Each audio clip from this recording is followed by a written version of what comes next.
Saudações Dukes e Duquesas Tricolores. Aqui quem fala é Duque Tricolor para mais esse vídeo. E bom, a vida não é checada às vezes de vitória, né? Eu sempre falo para você o seguinte, cara, às vezes vai ter percalço na nossa vida que realmente vai fazer a gente pensar assim, cara, será que a gente tá fazendo bem? Será que a gente realmente tá fazendo certo? E realmente chega o tempo justamente que a gente pensa nisso. A gente tá fazendo errado, a gente tem que consertar isso e é pra hoje. E bom, não é à toa que realmente eu vou falar sobre dois percalços do Fluminense que realmente aconteceram. Um foi consertado logo depois e o outro não há nada a se fazer. Antes disso, faz o que está escrito aqui, ó. Se inscreve no canal, faz o triplo C, que curte, comente, compartilhe, mas está na descrição desse vídeo. Vídeo todos os dias 10, 12 e 20 horas. Então veio com o pai que você vai gostar muito mais desse vídeo e outro vídeo do canal. E Pix na tela, né? Pix na tela que tá aqui, ó. Tá aqui, ó. Tá aqui, ó. Tá bom? Então bora para esse vídeo? Vamos falar primeiro sobre um que pode ser consertado. Cano foi oferecido ao Fluminense antes de fechar com o Vasco, mas a diretoria recusou. E bom, o Cano ele foi oferecido, ele jogava muito, né, no tempo em que ele estava lá na Colômbia e realmente era um dos principais goleadores, mas foi oferecido, segundo o Gilmar Ferreira, contou que o Germán Cano poderia ter sido dado com o Fluminense bem antes de 2022. Ele foi oferecido ao então técnico da Helma, só que o Mário rejeitou isso. Por quê? Porque ele o plano dele era contratar Fred e assim Cano, que viria para o Fluminense sem custos, acabou fechando para o Vasco. Ou seja, a gente acabou realmente ganhando o Cano depois, porque o Vasco não conseguiu realmente continuar tendo o Cano no elenco. Então, vamos pontuar a primeira coisa, antes de qualquer coisa. A proposta era o Fred. Nós já tínhamos todo um projeto também envolvido ali de vários outros jogadores de centroavante. Realmente falando, o Fred era a principal potência realmente que a gente queria voltar, até mesmo porque a gente queria ter uma volta, um ídolo. É isso que a gente fala, né? Às vezes tem que ter o extraordinário. A gente viu o extraordinário no ano passado, tendo o Fred no elenco. E é claro, né, que a gente somou isso ao extraordinário, a extraordinária participação do Cano no Fluminense. Então sim, eu não acho que tipo assim, foi muito errado. Pra mim, na minha concepção, não ajudaria em nada o Cano estar ou não estar no Fluminense naquele momento. Eu acho que o Fred, todo mundo, a gente teria que colocar o Fred no jogo, a gente não teria muito tempo do Cano. Então, na minha concepção, falando então muito, desculpa. Na minha concepção, o Cano, ele realmente foi contratado no horário certo, no momento certo. Muita gente fala assim, mas caraca, que isso, cara? O Cano foi muito mal contratado, deveria ter sido contratado antes, mas aí pergunta. Você lá no estádio, o Cano estando sempre como titular, você não poderia sempre o Fred no segundo tempo? E o Cano, qual que seria a participação dele?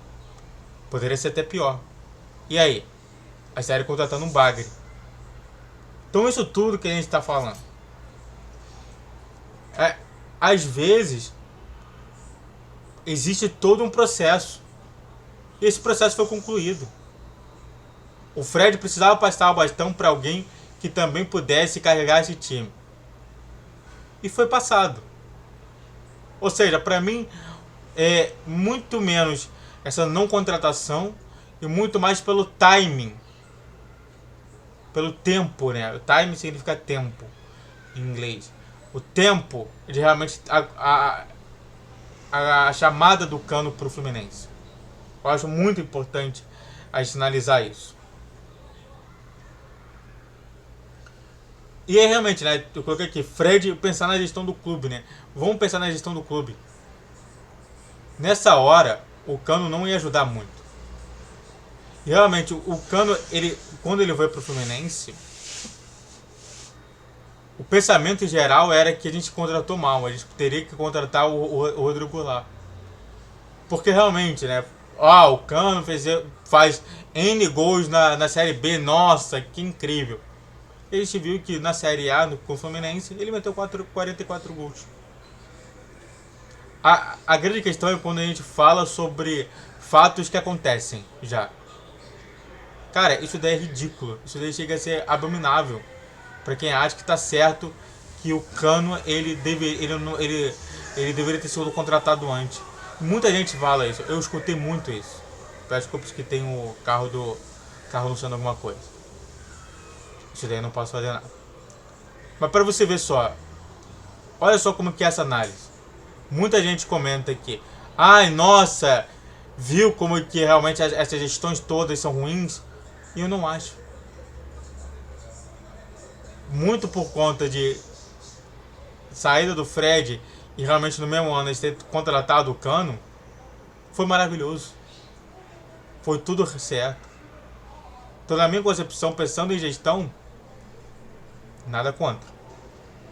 E é realmente, né, a gente tem que ter duas visões importantes, que é uma visão de torcedor e uma visão de psicólogo. E de torcedor realmente fala assim, cara, sério mesmo que a gente poderia ter tido esse cara antes? Já teve também esse cara há muito tempo, antes do próprio Vasco. E se o Vasco continua, eu acho que, sim, saindo um pouco da visão de gestão, entro para a visão de torcedor. Eu acho que quem discorda somente dessa atitude de realmente pensar no Fred, mas já ter um Cano que já era goleador lá atrás, tá certo. Mesmo que... olha só como que as visões se batem, né? Eu falei sobre uma visão de gestão, que pra mim tá correta, e também tá correta a visão de torcedor, que já queria ter um goleador no time e poderia ter sido lá atrás.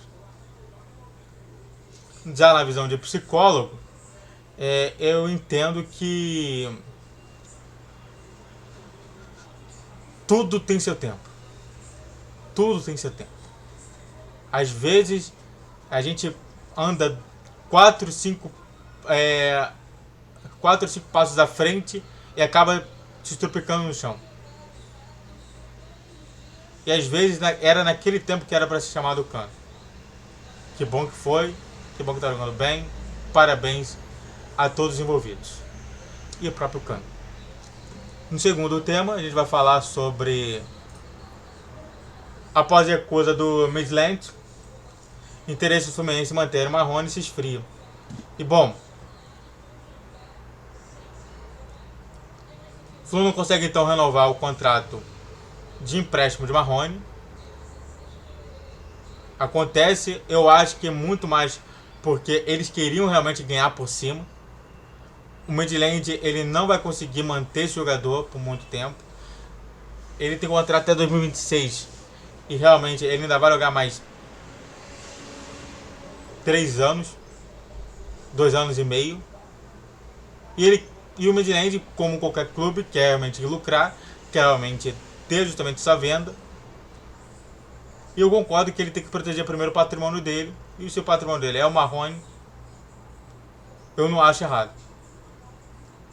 O Marrone no Flu foi péssimo, eu coloquei aqui ponto, né? O Marrone no Flu foi péssimo. A qualidade realmente do Marrone me preocupou bastante. Se era para realmente ter o Marrone no elenco, não era para ter. Isso abre espaço muito para outros jogadores entrarem no Fluminense. E principalmente chegou a especular que realmente o Marrone estava jogando muito bem, estava treinando muito bem, e a gente não viu na prática. O problema é ver na prática. Não adianta treinar muito e na prática não ser tudo aquilo. E diversas vezes, quando ele foi testado, parece que ele não é um jogador de Série A. É triste, mas é um garoto, jovem ainda, mas que vai precisar realmente se modificar, porque é só do Midland para baixo que ele vai conseguir. Na visão de gestão e futuro do Fluminense, contratação nova, pegar somente salário, conseguir contratar algum jogador, mesmo que seja de graça, na posição do Marrone, que era a ponta, para realmente reforçar justamente o elenco e para a gente ter mais gente que possa ajudar no futuro do Fluminense sendo campeão da Libertadores, campeão do Brasileiro, campeão da Copa do Brasil. E espero que seja isso.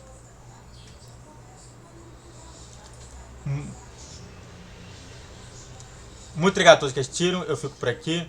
Faça o que está escrito na tela, se inscreva no canal, faça o triplo C, que curte, comente, compartilhe. Redes sociais na descrição, vídeo todos os dias, às 10, 12 e 20 horas. Pix na tela, que está aqui. Saudações tricolores, falou, valeu e tchau, tchau.